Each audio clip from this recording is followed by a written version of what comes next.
Hoje temos a participação aqui em Os Pingos nos Is do ministro da Justiça e Segurança Pública, Sérgio Moro, ex-juiz da Lava Jato. Boa noite, ministro. É um prazer recebê-lo mais uma vez nesse programa aqui na Jovem Pan. Boa noite, Felipe Moura, Augusto Nunes, José Trindade. Eu queria mandar também um cumprimento especial ao ouvinte do rádio que participa do programa.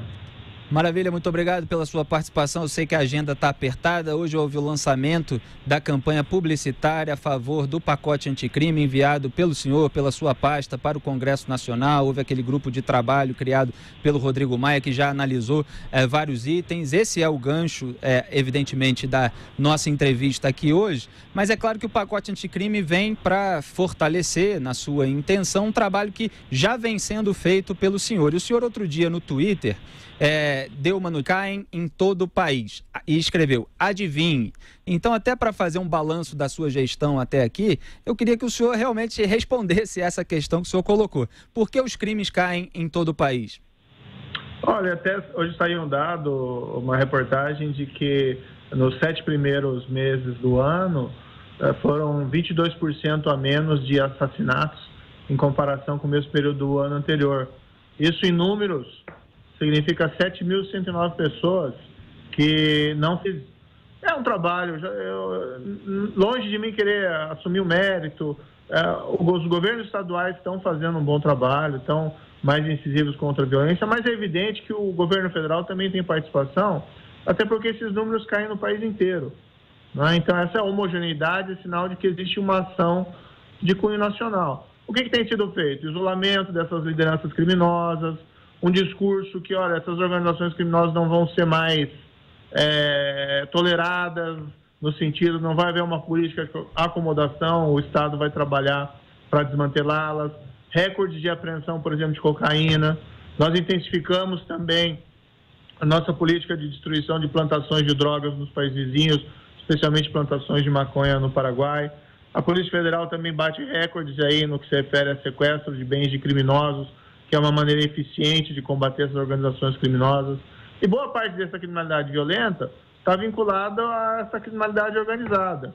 Então, assim, a percepção, a meu ver, é clara, desde o início do governo do presidente Jair Bolsonaro, que o jogo mudou. Nós, claro, vamos trabalhar com investigação, com devido processo, buscar as condenações, isolamento dessas pessoas, mas o jogo mudou. Isso reflete, na minha opinião, numa queda desses índices de criminalidade, que eu não tenho essa série histórica, mas, salvo engano, meu é sem precedentes. Augusto Ministro, um prazer conversar com o senhor. E eu pergunto que medidas legais que se poderiam ter tornado ainda mais eficaz esse combate se já tivessem sido aprovadas pelo Congresso. O senhor poderia citar 2 ou 3, por exemplo? O que eu tenho dito é que essas ações executivas são importantes, então tem muito a fazer, independentemente de mudança da lei. Mas a mudança da lei é importante porque tem medidas ali que vão trazer melhores instrumentos para a investigação e para o processo, tá? E além disso, isso manda uma mensagem clara do Executivo juntamente com o Congresso que o crime não deve compensar. E nós estamos trabalhando juntos para mudar esse quadro. Essa mensagem tem um valor simbólico muito importante. Medidas. Por exemplo, nós estamos propondo lá no projeto que após uma condenação por um tribunal do júri, e o júri basicamente é competente no Brasil para julgar assassinatos, a pessoa já começa a cumprir a pena. Não fica lá esperando anos e anos e anos e anos e anos por uma condenação definitiva, que é algo no Brasil absolutamente improvável, né? Como se fosse um unicórnio. A gente não acredita que isso ocorra de fato, né? Que exista de fato. Então, isso tem um impacto muito grande, porque o que mais é certeza da punição após o cometimento do crime. Outra medida, nós estamos ampliando nosso banco de DNA, vestígio de pele, eventualmente crime sexual deixa esperma. Tira o perfil genético, basicamente a impressão digital do criminoso, a moderna, cruza com o banco de dados com esse perfil genético, que foram extraídos previamente de outros vestígios corporais ou da população carcerária, e se tem um match, acaba definindo aquela pessoa responsável pelo crime. É uma prova cabal, fatal. Teve recentemente um caso lá rumoroso em Curitiba, de uma menina que foi assassinada com requintes de crueldade, e era um assassinato que permanecia 11 anos sem ser descoberto o autor, porque houve, né, uma política do Poder Executivo de executar essa lei, finalmente, né, porque isso não era executado, colher o perfil genético da população, foi identificado o responsável. E na nossa lei nós ampliamos o rol de condenados. Da razão, a gente vê hoje aqui no Distrito Federal a Adriana Vilela condenada a 67 anos por mandar matar o pai, o ex-ministro José Vilela, a mãe e a empregada. Ela foi condenada a 67 anos e está livre, não foi presa. E isso, depois de 11 dias de julgamento, aí, o corpo de jurado mais longo da história do Distrito Federal, e ela está livre, o senhor tem razão. Por isso, eu tenho conversado com agentes federais e agentes de polícia e delegados que acham o seu projeto excelente. E isso pessoas que atuam lá na ponta mesmo da segurança pública, né? E conversando com o líder do Mário, recuperar a parte principal, se não todo o seu projeto, que foi desidratado ali naquele grupo de trabalho. Como o senhor vai fazer, ministro? Eu sei que essa campanha que foi iniciada hoje, inclusive já foram até o Ministério Público foi ao Tribunal de Contas da União pedir a anulação da campanha, né? Eu sei que é uma tentativa de fora senadores para aprovar o teor inicial do seu projeto. Olha, só me permite comentário sobre essa questão do júri. A Constituição é muito clara, ela diz que os vereditos do Tribunal de Júri são soberanos. Nós trouxemos esse instituto para os seus pares, por juízos leigos. Tem os seus problemas, mas tem muitas virtudes. Nossa Constituição diz que ele é soberano, mas na prática nós negamos qualquer soberania, porque o veredito do Tribunal do Júri só vale se for confirmado por uma corte de apelação, por juízes lá profissionais. Então essa é uma medida, a meu ver, absolutamente acertada, e como acontece normalmente no mundo inteiro. Veredito do Tribunal do Júri, envolvendo ainda esses crimes graves, hominicídio, feminicídio, tem que cumprir de imediato, não faz sentido negar na prática a soberania dos vereditos. Olha, eu acredito no projeto, eu acho que ele é importante, e eu posso dizer assim, sinceramente, não estou sozinho em acreditar. Nós conversamos principalmente com o pessoal da área da segurança pública, também com magistrados, com promotores, muitos deles, fomos a identificar pontos de estrangulamento na nossa legislação. O que nós podemos fazer? Simples, mas de efetivo. E esse é o conteúdo do projeto. Não é um novo código, não é essas coisas complexas, são coisas simples. Agora, o trabalho com o Congresso é um trabalho de convencimento. A gente vai ter que construir uma proposta que passe no Congresso, não necessariamente o que foi rejeitado pelo comitê não vai fazer esse convencimento. Eu acho que há sim essa margem, não é? E com muitos parlamentares que eu falo, assim, eu vejo receptividade. Mas vamos fazer assim uma ressalva. De fato, houve um foco do governo federal na nova Previdência, e veja que a reforma ainda está em votação, né? Seu segundo turno no Senado. Então, o processo legislativo, às vezes, ele é um pouco mais demorado do que nós gostaríamos. Mas esse é o momento de nós conversarmos. Claro que a pauta depende aí dos presidentes das casas, mas eu acho que é espaço... As quais o Zé Maria se referiu, que foram retirados no grupo do pacote anticrime, no grupo de trabalho na Câmara dos Deputados, foram o excludente de ilicitude, que causou bastante polêmica. No texto, o senhor diz que o juiz poderá reduzir a pena em caso de excusável meio. E outro item que foi retirado do texto no grupo de trabalho foi a prisão após condenação em segunda instância. Voto a favor do Gilmar Mendes, que mudou de posição. A Rosa Weber votou contra na ocasião, foi voto vencido, mas ela defende o princípio da colegialidade, ou seja, ela tenderia a dizer que a jurisprudência estabelecida recentemente não deve ser alterada, mas ela está sob forte pressão também. Então, além de ter sido retirado no grupo de trabalho, tem o risco de o Supremo Tribunal Federal proibir a prisão após condenação em segunda instância. Eu queria saber da sua defesa desse tema e como se houver essas iniciativas contrárias. Olha, a prisão em segunda instância é muito fácil de entender. Se nós formos esperar o trânsito em julgado de condenações criminais, o nosso sistema processual, que tem 1 bilhão de recursos e os processos na prática nunca terminam, é basicamente a mesma coisa que a impunidade dos poderosos, né? Aquelas pessoas que conseguem, muitas vezes, manipular o sistema. A prisão em segunda instância foi uma construção do Supremo Tribunal Federal, tá? O grande mentor, o principal responsável foi o saudoso ministro Teori Zavascki, que fez um excelente trabalho no caso da Lava Jato. E nós temos que colocar as coisas claras, assim, não é questão de Lava Jato. Dizer assim, mudar a segunda instância é uma derrota da Lava Jato. Não é uma derrota da Lava Jato. A prisão em segunda instância foi um avanço institucional. É uma aspiração de uma sociedade que quer menos impunidade, quer que as pessoas respondam se provada a responsabilidade, que sejam então punidos. Então nós temos que tirar essa discussão como se fosse algo atinente aí a Lava Jato, a promotores ou juízes. A segunda instância não é de propriedade, não é de interesse de juízes ou de promotores ou de policiais, é de interesse de toda a sociedade. Evidentemente, qualquer decisão que o Supremo for tomar, nós vamos respeitar. Nós temos que respeitar a instituição, nós temos que respeitar os ministros. Eu espero respeitosamente que não alterem o precedente. Né? O precedente foi reafirmado várias vezes. Nós sabemos aí que existem entendimentos diferenciados, vamos respeitar, mas eu tenho como um ponto fundamental. Né? Por isso que nós colocamos, inclusive, no projeto anticrime, que nós acreditamos, e nós queremos apenas deixar isso mais claro na legislação.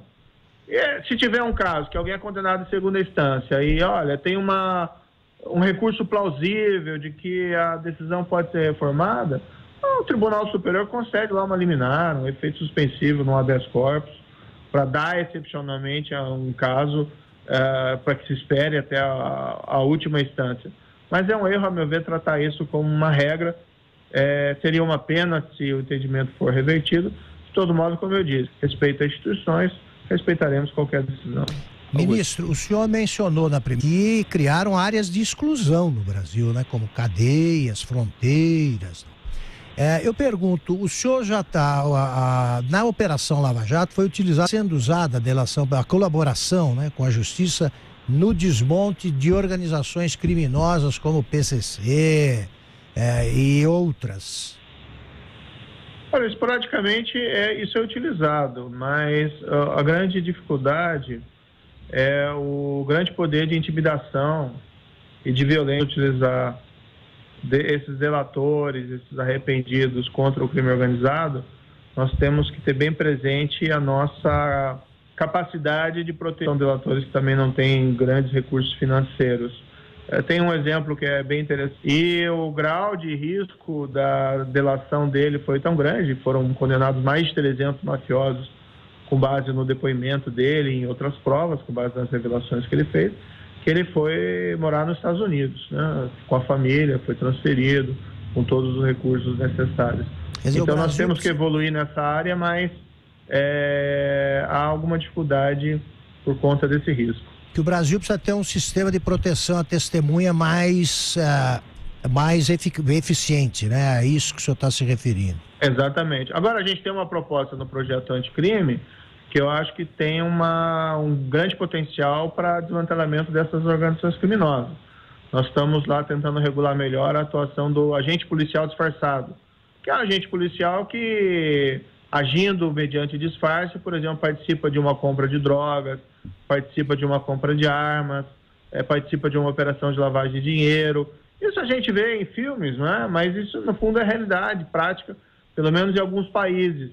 Isso tem um potencial muito forte contra essas organizações criminosas, né? Às vezes até mais do que a utilização de delatores.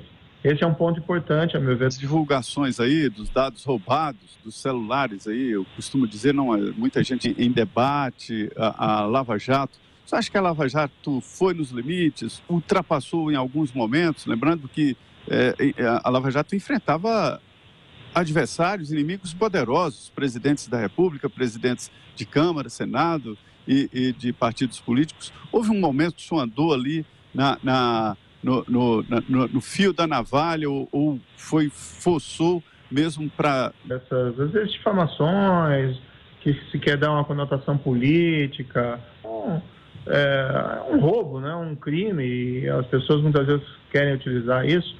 O que se vê ali é sensacionalismo, distorção, um monte de bobajarada. E eu tenho plena consciência do que foi feito certo. Tá? Por outro lado, veja, nada vai mudar o fato de que a Lava Jato, ela mudou o padrão de impunidade da grande corrupção no Brasil nos últimos 5 anos. As pessoas cometiam crimes graves de corrupção, saquearam a Petrobras, saquearam outras estatais, utilizaram isso para enriquecer ilicitamente, talvez para fazer o diabo nas eleições, né? E a Lava Jato não é uma instituição, não é um projeto de poder, nem coisa parecida. Foram só lá alguns juízes de várias instâncias, de outros locais, não só eu, procuradores, delegados que fizeram o seu trabalho, como deveria ser o corriqueiro, aplicar a lei na penal a quem cometeu crimes. É basicamente isso. Então, não, isso aí nós estamos querendo acabar com o quê, afinal de contas? Com a aplicação da lei imparcial a quem cometeu crime? É uma coisa assim que, para mim, sinceramente, não faz o menor sentido. Se for analisar, é difícil comentar essas mensagens obtidas por meio criminosos, até porque a gente não tem a verificação da autenticidade disso, mas, assim, tirado, despido todo o sensacional, um monte de bobagem. Ministro, o senhor tem, inclusive na rede social, exaltado o trabalho da Polícia Federal em grandes apreensões de drogas, cocaína, inclusive. Eu, numa troca ali de declarações mais ríspidas com o pessoal da Polícia Federal do Rio de Janeiro, falando em troca da superintendência, que não é atribuição do presidente, a atribuição dele é trocar. Está tudo acertado com o Moro, ele pode trocar quando quiser. Ninguém gosta de demitir, mas é mais difícil trocar a esposa. Eu demiti o Santos Cruz, general Santos Cruz, com quem tinha uma amizade de 40 anos.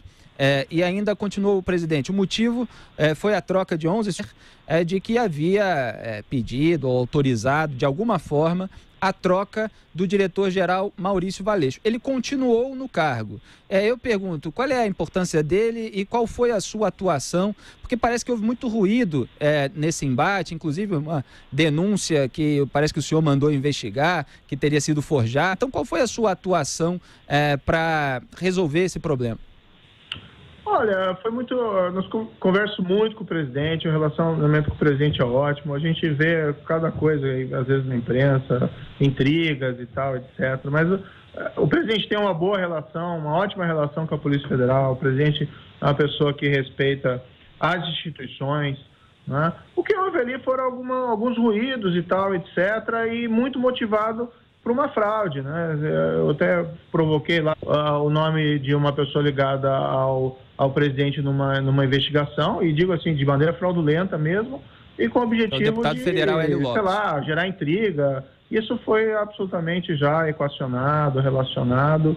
A Polícia Federal continua fazendo aí um ótimo trabalho e o relacionamento com o presidente está ótimo. São só questões assim muito pontuais, às vezes super exageradas, dependendo da forma como são divulgadas. E, ministro, sempre que eu vou falar de fronteiras, eu falo que em Israel, em vários países da Europa, nos Estados Unidos, o tema mais debatido é fronteira. E aqui no Brasil, muitas vezes, a gente vê besteira sendo debatida. O senhor está falando aí em grandes apreensões de drogas, apreensões de armas. O que tem sido feito na sua gestão e nessa gestão da Polícia Federal também, em relação a essas fronteiras continentais brasileiras, por onde sempre entraram armas e drogas? Bem, veja, nós temos projetos importantes, tá? No âmbito das fronteiras. O controle maior das fronteiras é realmente uma aspiração. Paraná, Mato Grosso e Mato Grosso do Sul. E o nosso plano é expandir isso progressivamente para outros que partem de uma filosofia diferente, ao invés de fazer operações esporádicas em Foz do Iguaçu, que é um escritório integrado. O que vai ser esse escritório integrado? É baseado no modelo americano, chamado Fusion Centers, em que a gente coloca no mesmo teto Forças Armadas, certo? Para atuar em conjunto, compartilhando o banco de dados e inteligência. Então, nós temos planos importantes para a fronteira. Não podemos ter a ilusão de que é possível ter um controle físico total, absoluto. Menor do que a nossa, não consegue, né? Nós não temos aí recursos humanos suficientes para colocar homens e mulheres de braços dados em toda a nossa fronteira. Nós temos que atuar com inteligência. A última pergunta, então, da nossa entrevista com José Maria Trindade de Brasília. Por não ser regulamentado, não há nenhuma instituição e nem amparo legal para combater o terrorismo. Qual é a atuação neste momento contra esta possibilidade que agora passa a ser real, né? Nós temos uma lei antiterrorismo que foi editada até com uma exigência para nós recebermos esses grandes eventos mundiais, Copa do Mundo e Olimpíadas, e ela tipifica bem o crime de terrorismo. Ela tem algumas falhas, a meu ver, em parte decorrentes de um receio infundado, na minha opinião, de que pudesse ser utilizado a lei contra movimentos políticos ou sociais, mas a lei me parece muito clara na definição de atos terroristas. Nós temos, no entanto, que promover algumas alterações na lei para que ela se adeque mais à nossa realidade. Então, nós tivemos, por exemplo, em janeiro, graves atentados efetuados por organização criminosa no Ceará contra alvos civis. Eu lembro de ter visto tentativas lá de explosão de viaduto, explosão de ponte, derrubada de torre de transmissão, que são atos terroristas, não tem nenhuma dúvida quanto a isso. Mas por um defeito da legislação não é possível fazer esse enquadramento. Como quem tem no Brasil praticado esses atos de natureza terrorista tem sido essas organizações criminosas, né, essas organizações criminosas estricto sensu, acho que caberia um ajuste na nossa legislação para que esses atos fossem facilmente enquadráveis. O líder do governo apresentou um projeto nesse sentido, né, o deputado Vitor Hugo? Tem um projeto que foi apresentado ainda na legislatura passada pelo senador Lazier Martins e está pronto, a meu ver, para ser votado no Senado. Poderia utilizar essa legislação. Recentemente eu vi até declarações do governador do Ceará, o Camilo Santana, reclamando, né, e pedindo essa legislação. Ele, com razão, já se vê, não tem nenhuma questão partidária, é uma questão que a gente tem que pensar em aprimorar os nossos mecanismos de segurança pública, mas também a nossa legislação para proteger as pessoas, basicamente isso. Ninguém quer expandir indevidamente ou demasiadamente a legislação antiterrorismo, ela tem que ser uma legislação bem excepcional. Pontuais ajustes resolvem. Ministro da Justiça e Segurança Pública, Sérgio Moro, muito obrigado pela sua participação mais uma vez em Os Pingos nos Is. Boa noite, bom trabalho. Boa noite, hein? Bom trabalho aí, boa semana para todos. Um abraço, é um prazer, seja sempre bem-vindo à Jovem Pan.